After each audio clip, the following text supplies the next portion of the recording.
We are so excited to announce the opening of our new Elev8 Learning Center here at the Boys and Girls Club in the Newburg area. I want to ask you all the question of, do you think more or less? This is something that has been in the works for a long time. 2 years ago, we opened up a Elev8 Center in West Louisville on Broadway, and it has been a huge success. When we did this initially and we cut the ribbon at West Broadway, we made a commitment that our next one was going to be in the Newburg area and serve kids in need here in this community, and we are so happy to do that. Draw a line connecting the two squares.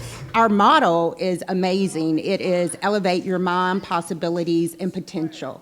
And that basically summarizes what Elev8 is all about. We are working to address the systemic barriers that our students encounter, and so we're making sure that our students have fair access to supports that they need so that they can succeed. I grew up in this neighborhood. I went to this club. My family has a legacy in this community.